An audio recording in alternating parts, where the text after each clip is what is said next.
हरे कृष्ण। तो आज हम भागवत गीता का द्वितीय अध्याय का पाठ करेंगे। तो चलिए शुरू करते हैं। हरे कृष्ण हरे हरे हरे, हरे राम हरे हरे। तो पहले आप हमारे प्रभु के दर्शन कर लीजिए।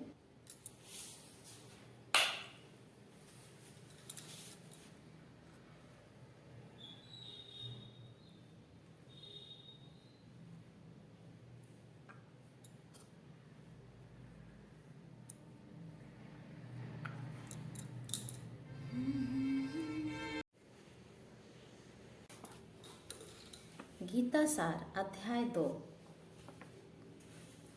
संजय ने कहा, करुणा से व्याप्त शोक युक्त अश्रुपूरित नेत्रों वाले अर्जुन को देखकर मधुसूदन कृष्ण ने ये शब्द कहे।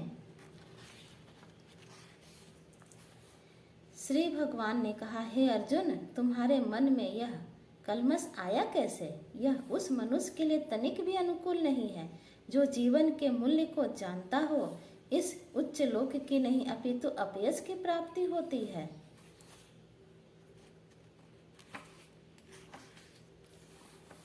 हे पृथापुत्र, इस हीन नपुंसकता को प्राप्त मत हो, यह तुम्हें शोभा नहीं देती है।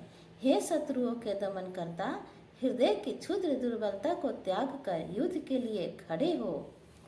अर्जुन ने कहा, हे शत्रुहंता, हे मधुसूदन, मैं युद्ध भूमि में किस तरह भीष्म तथा द्रोण जैसे पूजनीय व्यक्तियों पर उलटकर बाण चलाऊंगा।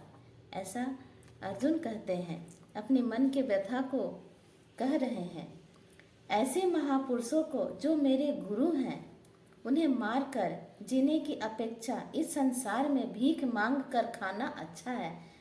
अर्जुन कह रहे हैं कि मैं ऐसे उन गुरुओं को, उन महापुरुषों को कैसे मारूं? उससे अच्छा है कि मैं भीख मार करके अपना जीवन यापन करूं। भले ही वे सांसारिक लाभ के इच्छुक हो, किंतु है तो गुरुजन ही है। यदि उनका वध होता है तो हमारे द्वारा भोग्य प्रत्येक वस्तु उनके रक्त से सनी होगी।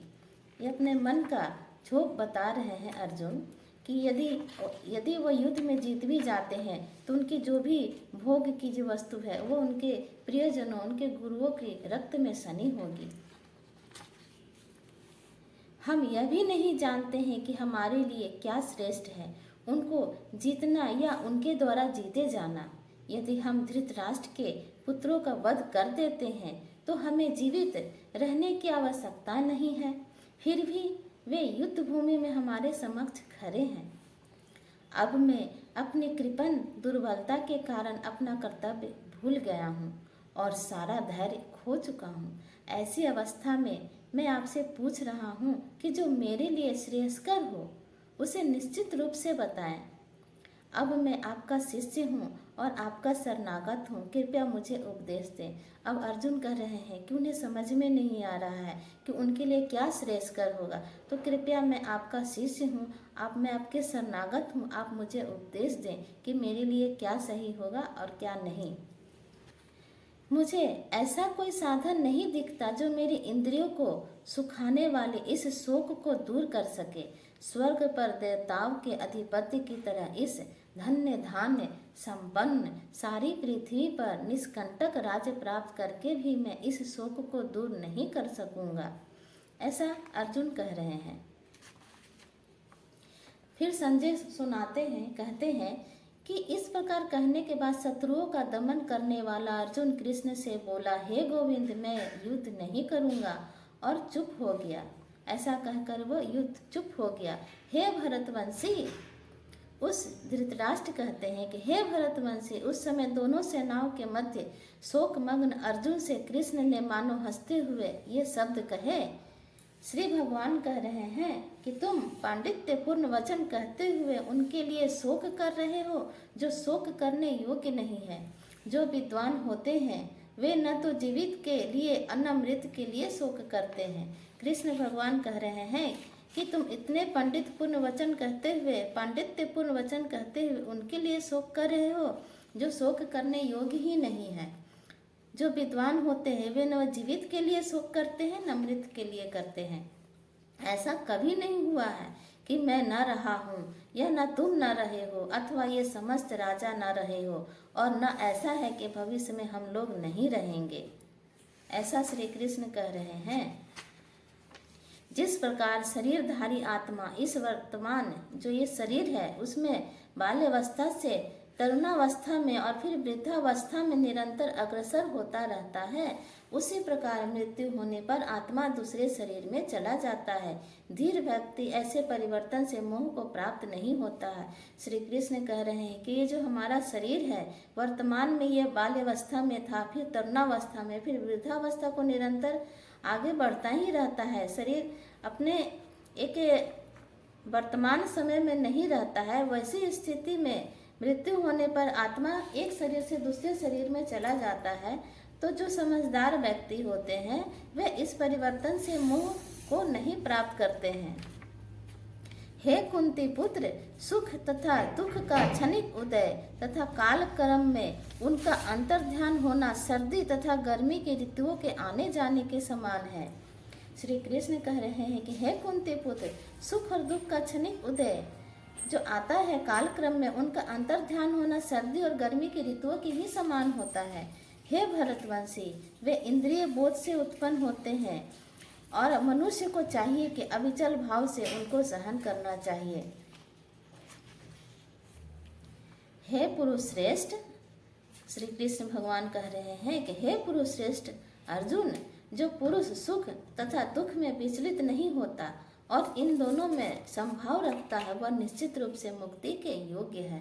अविनाशी, अप्रिमेय तथा शाश्वत जीव के भौतिक शरीर का अंत असंभावी है। अतः हे भरतवंशी, युद्ध करो। जो इस जीवात्मा को मारने वाला समझता है तथा जो इसे मरा हुआ समझता है वे दोनों ही अज्ञानी है, क्योंकि आत्मा न तो मरता है और न मारा जाता है। आत्मा के लिए किसी भी काल में न तो जन्म है न मृत्यु। वह न तो कभी जन्मा है न जन्म लेता है और न जन्म लेगा। वह अजन्मा, नित्य, शाश्वत तथा पुरातन है। शरीर के मारे जाने पर वह मारा नहीं जाता।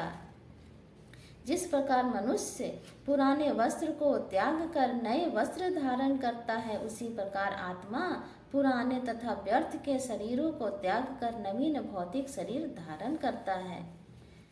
तत्वदर्शियों ने यह निष्कर्ष निकाला है कि भौतिक शरीर का तो कोई चिर स्थायित्व नहीं है, किंतु संत अपरिवर्तित रहते हैं, यानी आत्मा, सत्य यानी आत्मा जो अपरिवर्तित रहता है, उन्हें इन दोनों की प्रकृति के अध्ययन द्वारा यह निष्कर्ष निकाला गया है। जो सारे शरीर में व्याप्त है उसे ही तुम अविनाशी समझो। उस अव्यक्त आत्मा को नष्ट करने में कोई भी समर्थ नहीं है। श्री कृष्ण भगवान कह रहे हैं कि जो हमारे शरीर में व्याप्त है वह अविनाशी है। उस आत्मा को नष्ट करने में कोई भी समर्थ नहीं है। यह आत्मा न तो कभी किसी शस्त्र द्वारा खंड खंड किया जा सकता है, न अग्नि द्वारा जलाया जा सकता है, न जल द्वारा भिगोया या वायु द्वारा सुखाया जा सकता है। यह आत्मा अखंडित तथा अघुलनशील है। इसे न तो जलाया जा सकता है न ही सुखाया जा सकता है। यह शाश्वत, सर्वव्यापी, अविकारी, स्थिर तथा सदैव एक सा रहने वाला है। यह आत्मा अव्यक्त, अकल्पनीय तथा अपरिवर्तनीय कहा जाता है। यह जानकर तुम्हें शरीर के लिए शोक नहीं करना चाहिए। किंतु यदि तुम यह सोचते हो कि आत्मा सदा जन्म लेता है तथा सदा मरता है, तो भी हे महाबाहु, तुम्हारे शोक करने का कोई कारण नहीं है। जिसने जन्म लिया है उसकी मृत्यु निश्चित है और मृत्यु के पश्चात पुनर्जन्म भी निश्चित है। अतः अपने अपरिहार्य कर्तव्य पालन में तुम्हें शोक नहीं करना चाहिए। सारे जीव प्रारंभ में अव्यक्त रहते हैं, मध्य अवस्था में व्यक्त होते हैं और विनष्ट होने पर पुनः अव्यक्त हो जाते हैं। अतः शोक करने की क्या आवश्यकता है। कोई आत्मा को आश्चर्य से देखता है, कोई इसे आश्चर्य की तरह बताता है तथा कोई इसे आश्चर्य की तरह सुनता है, किंतु कोई कोई इसके विषय में सुनकर भी कुछ नहीं समझ पाते। हे भरतवंशी, श्री कृष्ण भगवान कह रहे हैं कि हे भरतवंशी, शरीर में रहने वाला का कभी भी वध नहीं किया जा सकता। अतः तुम्हें किसी भी जीव के लिए शोक करने की आवश्यकता नहीं है। क्षत्रिय होने के नाते अपने विशिष्ट धर्म का विचार करते हुए तुम्हें जानना चाहिए कि धर्म के लिए युद्ध करने से बढ़कर तुम्हारे लिए अन्य कोई कार्य नहीं है, अतः तुम्हें संकोच करने की कोई आवश्यकता नहीं है। हे पार्थ, हे क्षत्रिय सुखी है जिन्हें ऐसे युद्ध के अवसर पर अपने आप प्राप्त होते हैं जिससे उनके लिए स्वर्ग लोक के द्वार खुल जाते हैं। किंतु यदि तुम युद्ध करने के स्वधर्म को संपन्न नहीं करते हो तो तुम्हें निश्चित रूप से अपने कर्तव्य की उपेक्षा करने का पाप लगेगा और तुम योद्धा के रूप में भी अपना यश खो दोगे। लोग सदैव तुम्हें तुम्हारे अपयश का वर्णन करेंगे और सम्मानित व्यक्ति के लिए अपयश तो जन्मों से भी बढ़कर है। जिन जिन महान योद्धाओं ने तुम्हारे नाम तथा यश को सम्मान दिया है वे सोचेंगे कि तुमने डर के मारे युद्ध भूमि छोड़ दी और इस तरह वे तुम्हें तुच्छ मानेंगे। तुम्हारे शत्रु अनेक प्रकार के कटु शब्दों से तुम्हारा वर्णन करेंगे और तुम्हारी सामर्थ्य का उपहास करेंगे। तुम्हारे कुंती पुत्री, तुम यदि युद्ध में मारे जाओगे तो स्वर्ग प्राप्त करोगे, यदि तुम जीत जाओगे तो पृथ्वी के साम्राज्य का भोग करोगे। अतः दृढ़ संकल्प करके खड़े होवो और युद्ध करो। तुम सुख या दुख, हानि या लाभ, विजय या पराजय का विचार किए बिना युद्ध के लिए युद्ध करो। ऐसा करने पर तुम्हें कोई पाप नहीं लगेगा। यहाँ मैंने वैषयिक अध्ययन सांख्य द्वारा इस ज्ञान का वर्णन किया है कि जब निष्काम भाव से कर्म करना बता रहा हूँ तो उसे सुनो। हे पृथापुत्र, तुम यदि ऐसे ज्ञान से कर्म करोगे तो तुम कर्मों के बंधन से अपने को मुक्त कर सकते हो। इस प्रयास में न तो हानि होती है न ही हास, अपितु इस पथ पर ही की गई अल्प प्रगति भी महान भय से रक्षा कर सकती है। जो इस मार्ग पर चलते हैं वे प्रयोजन में दृढ़ रहते हैं और उनका लक्ष्य भी एक होता है। हे कुरुनंदन, जो दृढ़ प्रतिज्ञ नहीं है उनकी बुद्धि अनेक शाखाओं में विभक्त रहती है। कृष्ण भगवान कहते हैं आगे कि अल्प ज्ञानी मनुष्य वेदों के उन अलंकारिक शब्दों के प्रति अत्यधिक आसक्त रहते हैं जो स्वर्ग की प्राप्ति, अच्छे जन्म, शक्ति इत्यादि के लिए विविध सकाम कर्म करने की संतुति करते हैं। इंद्रिय तृप्ति तथा ऐश्वर्यमय जीवन की अभिलाषा के कारण वे कहते हैं कि इससे बढ़कर और कुछ नहीं है। जो लोग इंद्रिय भोग तथा भौतिक ऐश्वर्य के प्रति अत्यधिक आसक्त होने से ऐसी वस्तुओं से मोहग्रस्त हो जाते हैं उनके मनों में भगवान के प्रति भक्ति का दृढ़ निश्चित नहीं होता है। वेदों में मुख्यतः प्रकृति के 3 गुणों का वर्णन हुआ है। हे अर्जुन, इन तीनों गुणों से ऊपर उठो, समस्त दैत्यों और लाभ तथा सुरक्षा की सारी चिंताओं से मुक्त होकर आत्मपरायण बनो। एक छोटे से कूप का सारा कार्य एक विशाल जलाशय से तुरंत पूरा हो जाता है।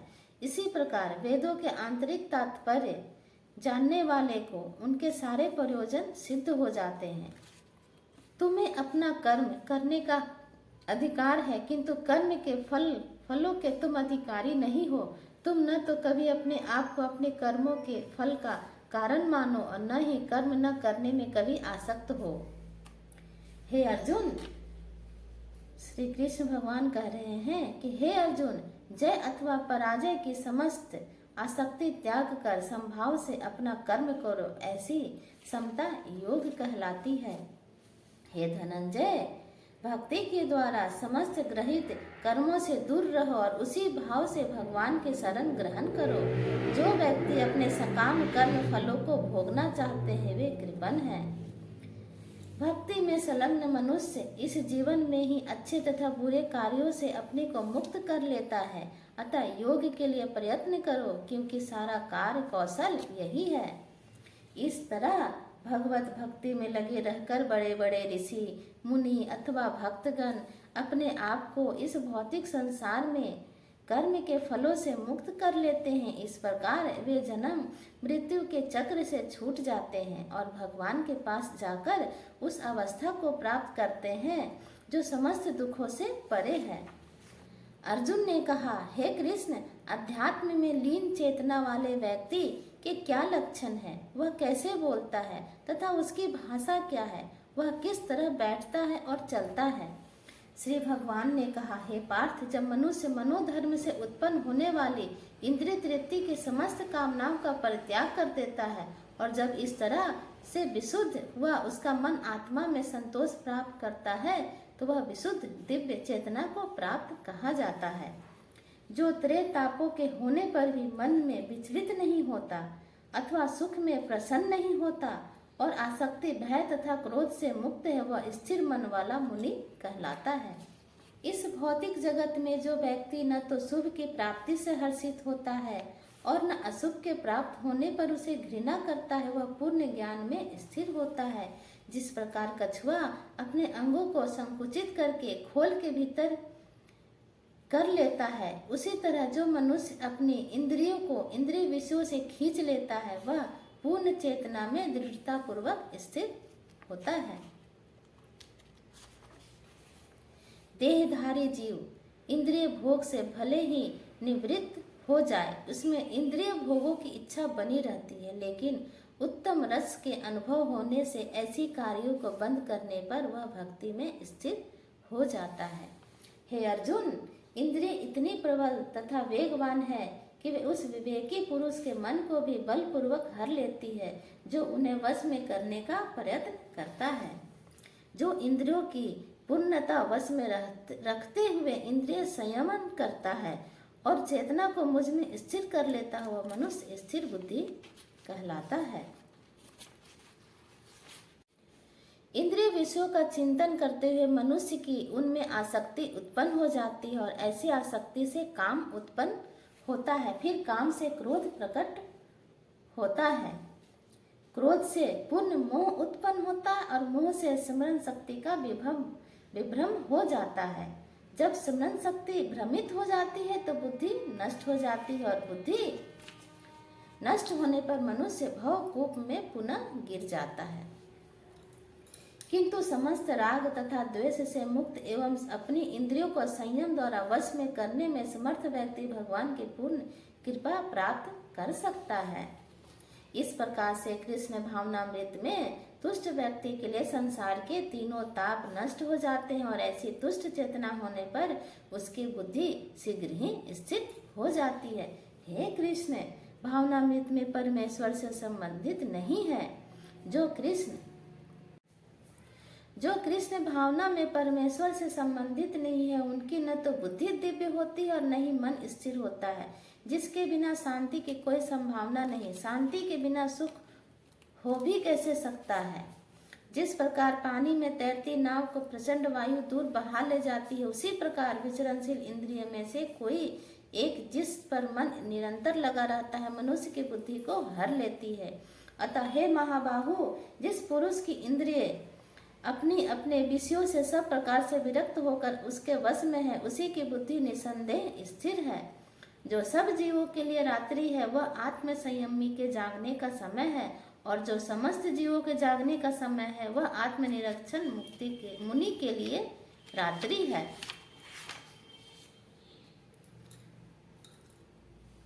तो ये श्रीमद् भागवत का दूसरा अध्याय समाप्त हो गया है और कल हम तीसरे अध्याय के साथ पुनः मिलेंगे। राधे राधे।